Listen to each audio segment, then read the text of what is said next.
আমরা মানুষেরা মানুষের ভালো ব্যক্তিত্ব খুঁজি। ভালো ব্যক্তিত্বটা আসলে কেমন হয়? সেটা কি দেখতে লাল না কালো না সাদা? এই যে আমরা ভালো ব্যক্তিত্বের মানুষগুলো খুঁজি, আমরা ভাবি যে ভালো ব্যক্তিত্ব কাকে বলে। একজন মানুষের ভালো ব্যক্তিত্ব সেটা কাকে বলে বা কেমন হয় সেটা সেটা হচ্ছে আপনি একজন ভালো মানুষ সেটা প্রমাণিত হবে কিভাবে? সেটা প্রমাণিত হওয়ার কারণ হচ্ছে একজন মানুষকে মানুষ ভালো ব্যক্তিত্বের কখন ধরে। মানুষের শুধুমাত্র একটা মানুষ ধরেন অনেক গায়ে উঁচা লম্বা হলো, দেখতে সুন্দর হলো, তারপরে মনে করেন সে স্মার্ট হলো, তারপরে আপনার কী যেন আরেকটা কথা বলে, মানে সে অনেক টাকার অধিকারী হলো, অনেক টাকার অধিকারী হলো, সেক্ষেত্রে কিন্তু সেই মানুষটাকে ভালো ব্যক্তিত্বের মানুষ ধরা যায় না।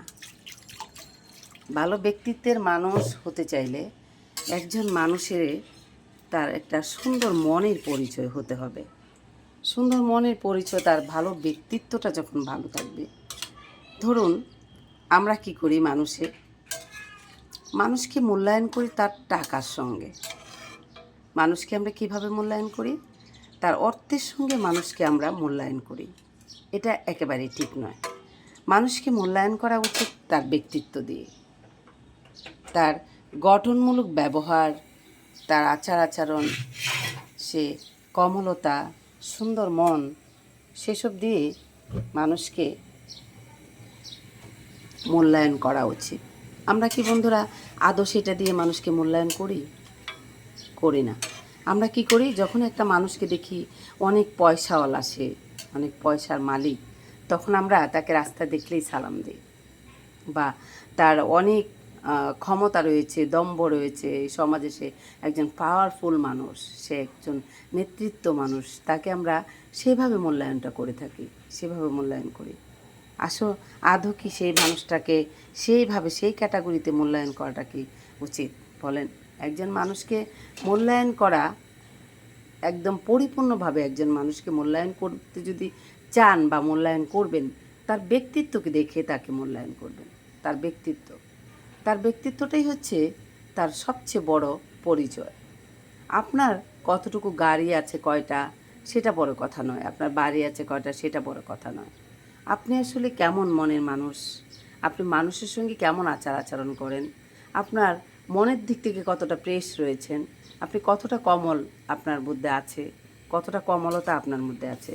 আপনার ব্যক্তিত্বটা হচ্ছে প্রমাণিত তখনই হবে যখন আপনি মানুষের সঙ্গে সুন্দর আচরণ করবেন, মানুষের সঙ্গে সুন্দর ব্যবহার করবেন। আপনার মনের মধ্যে একটা কমল মনের ছাপ থাকবে। গরিব দুঃখী সব মানুষকে আপনি সুন্দরভাবে ভালোবাসবেন, মূল্যায়ন করবেন, সেখানে আপনার ব্যক্তিত্বটা ফুটে উঠবে। এখন যদি এখন যদি আমরা অর্থের সাথে বিচার করি, ক্ষমতার সাথে বিচার করি, করে যদি মানুষকে আমরা মূল্যায়ন করি, তাহলে ভালো ব্যক্তিত্বের মানুষগুলো এই সমাজ থেকে ঝরে যাবে। ভালো ব্যক্তিত্বের মানুষগুলো এই সমাজ থেকে একদম বিলীন হয়ে যাবে। ভালো ব্যক্তিত্বের মানুষ কারা, কেমন, দেখতে কেমন হয়, সেটাই আমরা ভুলে যাব, সেটাই আমরা বুঝতে পারবো না। তো বন্ধুরা, একজন মানুষের ভালো ব্যক্তিত্ব প্রমাণিত করার জন্য সে আসলে সত্যিকার অর্থে তার ব্যক্তিত্বটা কেমন, সে মানুষ হিসাবে কেমন, তার মধ্যে কতটা কমলতা রয়েছে, সে মানুষকে কিভাবে মূল্যায়ন করে, মানুষকে কেমনভাবে সম্মান করে, কেমনভাবে ভালোবাসে, এইগুলো জিনিস দেখতে হবে। এই পৃথিবীতে না, একজন ভালো ব্যক্তিত্বের মানুষ হওয়ার জন্য সবচেয়ে বেশি যেটা দরকার সেটা হচ্ছে তার সুন্দর একটা মন আর কমলতা তার মধ্যে থাকতে হবে, ভালো ব্যক্তিত্ব থাকতে হবে। তাহলে দেখবেন একটা মানুষকে আপনি সত্যিকার অর্থে ভালো সেটা আপনি প্রমাণ করতে পারবেন। আপনার কতটা টাকা রয়েছে সেটা নয়, আপনি কতটা সম্পত্তির মালিক রয়েছেন সেটা নয়, আপনার কতটা গাড়ি আছে সেটাও নয়, আপনার কতটা বাড়ি আছে সেটাও নয়, আপনি কত বড় নেতৃত্ব সেটাই নয়। শুধুমাত্র আপনি কেমন মনের মানুষ, আপনি কেমন আচরণ করেন, আপনার মন মানসিকতা কেমন, আপনার মধ্যে কতটা কমলতা রয়েছে, আপনার মনটা কতটা সুন্দর, সেটা দিয়েই এই সমাজের মানুষকে মূল্যায়ন করা উচিত। সে কতটুকু ভালো ব্যক্তিত্বের মানুষ বা সে কতটুকু ভালো, এইগুলো ক্যাটাগরির মধ্যেই মানুষকে বিচার করতে হয়। তাহলে আমরা প্রকৃত সুন্দর মনের মানুষটাকে খুঁজে বের করতে পারবো। বোঝাতে পেরেছি বন্ধুরা? প্রিয় বন্ধুরা, আসসালামু আলাইকুম। কেমন আছেন আপনারা সবাই? আশা করছি সবাই ভালো আছেন। দেশে এবং দেশের বাইরে প্রবাসী যত আমার প্রাণপ্রিয় বন্ধুরা রয়েছেন, আমার কলিজার ভাই বোনেরা, দেখেন আমার ময়নাদের জন্য মাছ সিদ্ধ করছি, একবারে তাজা মাছ। তারা দুপুরে খাবার খাবে, সেই জন্য তাদের জন্য এখনই মাছটা নিয়ে আসা হয়েছে। মাছ আরও আছে, এটা হচ্ছে তাৎক্ষণিকভাবে কেটে তাদের জন্য রেডি করা হয়েছে, কারণ জহুরের আজান হয়ে গেছে। তারা খেয়েছে, কিন্তু তারপরেও তাদেরকে আমি খেতে দিব, সেই জন্য খাবারটা রেডি করছি। তো বন্ধুরা, আপনারা সবাই ভালো থাকবেন। আর যারা আমাকে ভালোবাসেন, আমার ভালোবাসার মানুষ, আমার কলিজার ভাই বোনেরা, দয়া করে যারা আমার চ্যানেল থেকে ভিডিওটা দেখবেন, চ্যানেলটা সাবস্ক্রাইব করে দিবেন। আর যারা ফেসবুক পেজ থেকে দেখবেন, পেজটাকে ফলো করে দিবেন। যারা আমাকে ভালোবাসেন, এভাবেই ভালোবাসা দিতে থাকবেন, আমাকে সাপোর্ট করবেন। যারা সাপোর্ট করছেন, এভাবেই সাপোর্ট করবেন। প্লিজ প্লিজ প্লিজ আপনারা আমার চ্যানেলটা সাবস্ক্রাইব করবেন প্লিজ। বন্ধুরা, এই পবিত্র রমজানে আপনারা যে যেখানে রয়েছেন, যেভাবে রয়েছেন, সেখান থেকে মহান আল্লাহ তাআলার কাছে শুকরিয়া আদায় করবেন। নিজের মনকে ফ্রেশ রাখবেন, আনন্দে থাকার চেষ্টা করবেন, কষ্টকে ভুলে যাবেন। কষ্টটাকে সারাক্ষণ মনের মধ্যে পুষে রাখবেন না, সেটা আপনার জন্য আপনার জীবনের ভবিষ্যৎ নষ্ট করে দিবে।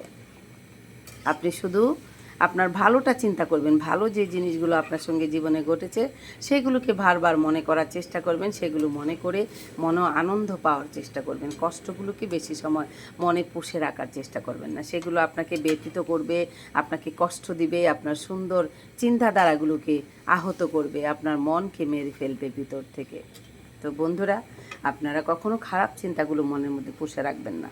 আর যারা প্রবাসে রয়েছেন, আমার প্রাণপ্রিয় বন্ধুরা, আমার ভাই ও বোনেরা, তারা এই পবিত্র ঈদ আসছে, রমজানের পরে আমরা আমাদের আপনজনদেরকে বেশি বেশি করে মিস করব, তাদেরকে অনেক ভাববো, চিন্তা করব। হ্যাঁ, তো সেগুলো থেকে মনকে ফ্রেশ রাখার চেষ্টা করবেন, ভালো থাকবেন, দুশ্চিন্তা থেকে দূরে থাকবেন। বন্ধুরা, একটা জিনিস দেখাই আপনাদেরকে, দেখুন মা পাখিটা, চড়ুই পাখিটা, ওই যে তার দুটো ছোট বাচ্চা বসে আছে। যে একটা বাচ্চা একেবারে ছোট, দেখেন, আমি একটু আপনাকে দেখাচ্ছি।